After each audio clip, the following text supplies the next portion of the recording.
Welcome to Words to Live By, a podcast series hosted by the Ronald Reagan Presidential Foundation and Institute. Each week, we will share some of the wit and wisdom of Ronald Reagan.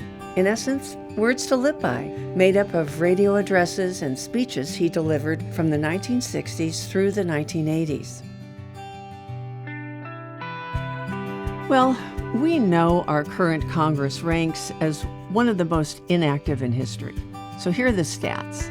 The 118th Congress, that's our current Congress, at the end of 2023, hit an historical mark for inactivity. The U.S. House and Senate passed 22, that's right, only 22 pieces of legislation, the lowest tally since the Great Depression. Now, back in 1931, in March, the 72nd Congress passed 21 bills that were actually signed into law by President Herbert Hoover in the beginning of March 1931, but lawmakers did not meet until the final 3 months of their first year. For 2023, according to the Congressional Public Law website, the U.S. House has voted on 724 pieces of legislation. The Senate held 352 votes. Of the 12,103 bills introduced, only 22 were enacted, and they represent a 0.001% success rate. Now, let's go back 40 years when the president became so frustrated with Congress, he drafted a radio address to alert the American people to his massive frustration. All this has gotten me to thinking about a great Democrat. Just 36 years ago, Harry Truman called the 80th Congress the Do-Nothing Congress. One thing is sure, Harry Truman wasn't afraid of the American people. He wasn't afraid of democracy, of putting issues to the test of a vote. Were he with us now, I think he would relish the chance to run against those who proclaim a new realism and then do nothing. So in this podcast, the 40th president is going to lay out exactly what they've been fighting for to get very little in return. He wrote this radio address when he was staying at the ranch of August 1984. Let's listen. My fellow Americans, I'm pleased to tell you that today I signed legislation that will allow student religious groups to begin enjoying a right they've too long been denied: the freedom to meet in public high schools during non-school hours, just as other student groups are allowed to do. This has been given the shorthand label equal access legislation. You might remember that I recently asked the House Democratic leadership to permit a vote on equal access and to permit votes on 5 other legislative measures important to you and your families that they, the Democratic leadership, had bottled up. Well, the Congress recessed yesterday, and the House Democratic leaders are returning to their districts. Some of these leaders and other Democrats have been campaigning on what they call their new realism. But before they give too many speeches about all the wise things they promised to do for America, I want to give you a little report card on what they in fact did do, or rather did not do, as their new realism was put to the test. Of those 6 important pieces of legislation we requested, specific measures to help reduce deficits, reward hard work and thrift, make your neighborhoods and cities safer, and increase personal liberties, only one was voted on, the Equal Access Bill. Equal access was only voted on after a majority of the House, led by the late Carl D. Perkins, defied the Democratic leadership, which continued to resist right up to the bitter end. Of the remaining 5 proposals to test the new realism, not one was brought to a vote. So much for the test of the new realism. If the Democrats were given a report card, 1 out of 6 right would have meant a failing grade, a red letter F. When the Democratic leadership keeps saying no to America, they show how far they are from new realism and how far they've drifted from mainstream thinking. We asked for a vote on a constitutional amendment mandating a balanced federal budget. We will insist that the Congress move toward a balanced budget, not by imposing new taxes on your families, but by spending within its means and allowing economic growth to continue. The overwhelming majority of Americans agree with this position, but the House Democratic leaders don't. They don't want spending restraint because their party has made so many campaign promises they intend to fund by raising your taxes more than $1,500 per household. On that note, we'll take a quick break and hear more from our 40th president about his battles with Congress in just a minute. The Ronald Reagan Presidential Foundation is the nonprofit organization created by President Reagan himself, and specifically charged by him with continuing his legacy and sharing his principles: individual liberty, economic opportunity, global democracy, and national pride.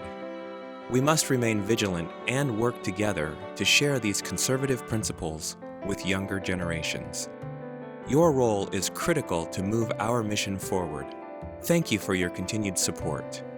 Please visit reaganfoundation.org/give. That's reaganfoundation.org/give.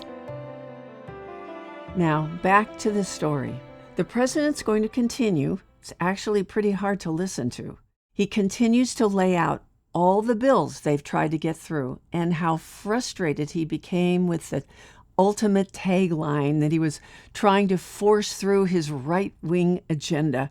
Things like proposals for a balanced budget, expanded IRAs, tuition tax credits, and tougher law enforcement. Well, the president believes all Americans want and deserve these things. They're not just for the right wing. Well, let's listen. We asked for a vote on our Enterprise Zones bill to provide incentives for people to invest, work, hire, and start up new businesses in economically distressed areas. This measure has been passed twice by the Republican Senate. It's supported by a majority of members in the House, including many Democrats, and by a broad coalition of community leaders. We're ready to designate 75 zones to create opportunity, independence, and hope for our neediest citizens. But the Democratic leadership said no. We asked for a vote on our proposal granting spouses working in the home the same individual retirement right, IRAs, as spouses working outside the home. Each could save and exclude from taxation up to $2,000 a year. The House Democratic leadership said no. We asked for a vote allowing tuition tax credits for low- and middle-income parents who pay to send their children to parochial or independent schools, while also paying their full share of taxes to support public schools. The House Democratic leadership said no.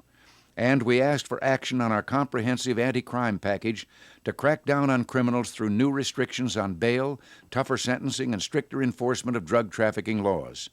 This bill passed the Senate 91-1, but the House Democratic leadership said no.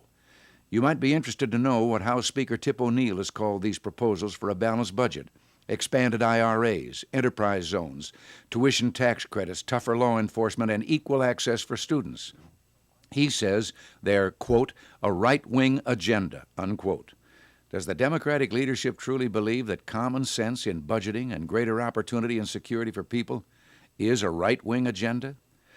The presidential nominee of the Democratic Party and his running mate could have asked the Speaker to give democracy a chance. Could have, but didn't. They, too, said no. All this has gotten me to thinking about a great Democrat. Just 36 years ago, Harry Truman called the 80th Congress the Do-Nothing Congress. One thing is sure, Harry Truman wasn't afraid of the American people. He wasn't afraid of democracy, of putting issues to the test of a vote. Were he with us now, I think he would relish the chance to run against those who proclaim a new realism and then do nothing. Until next week, thanks for listening, and God bless you. Thank you for listening. For more information on the Ronald Reagan Presidential Foundation and Institute, including information on how to become a member, information on upcoming exhibits at the Reagan Library, and more information on the legacy of President Reagan, please visit reaganfoundation.org. And don't forget to like and follow the Reagan Foundation on all social media platforms.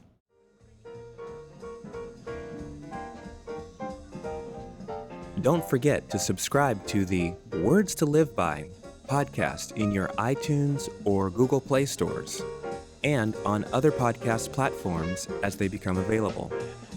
New episodes of Words to Live By come out every Tuesday. Like what you hear? Check out our A Reagan Forum podcast featuring great speeches delivered at the Reagan Library. New episodes drop every Thursday. And don't forget to follow @Ronald Reagan on Facebook, @Ronald Reagan 40 on Twitter, and Reagan Foundation on YouTube. Also, search for us on SoundCloud and Stitcher.